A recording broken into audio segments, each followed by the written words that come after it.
ایک دفعہ کا ذکر ہے، ایک قدیم بغداد کے قلب میں ایک عظیم اسکالر حضرت عبد القادر جیلانی رحمۃ اللہ علیہ رہتے تھے۔ وہ ایک ایسے گھرانے میں پیدا ہوئے جو سچائی سے گہری عقیدت کے لیے مانا جاتا تھا۔ حضرت عبد القادر جیلانی رحمۃ اللہ علیہ کی والدہ نے بہت مشکلات کے باوجود ان کی پرورش اچھے طریقے سے کی۔ ان کی والدہ نے ان میں ایمانداری کا عزم پیدا کیا۔ جب عبد القادر رحمۃ اللہ علیہ بچے تھے تو وہ حکمت کی تلاش میں بغداد کے سفر پر روانہ ہوئے۔ اپنے سفر میں عبد القادر رحمۃ اللہ علیہ اپنے ساتھ 40 سونے کے سکے لے کر گئے جو ان کی والدہ نے انہیں دیے تھے تاکہ ضرورت کے وقت اس کو کام میں لا سکیں۔ جب عبد القادر سفر پر روانہ ہوئے تو ان کی والدہ نے ان کو نصیحت کی کہ بیٹا، میں نے تمہاری قمیض میں 40 دینار سی لیے ہیں، لیکن یاد رکھنا تم کبھی کسی سے جھوٹ نہ بولنا۔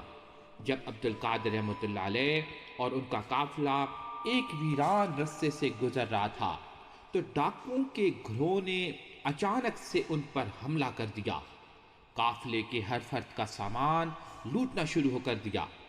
ڈاکو عبد القادر رحمۃ اللہ علیہ کے پاس آئے، ان سے کہا کہ تمہارے پاس جو کچھ ہے وہ ہمارے حوالے کر دو۔ عبد القادر رحمۃ اللہ علیہ نے ڈاکوؤں کے پوچھنے پر اپنی قمیض میں سلے ہوئے 40 دینار نکال کر ڈاکوؤں کے حوالے کر دیے۔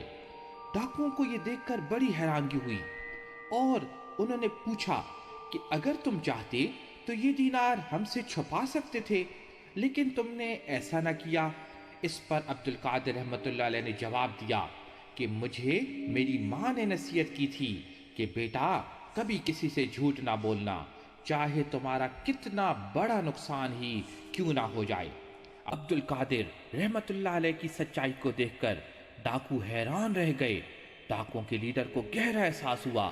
اس نے عبد القادر کی ایمانداری کو اور پاکیزگی کو پہچان لیا۔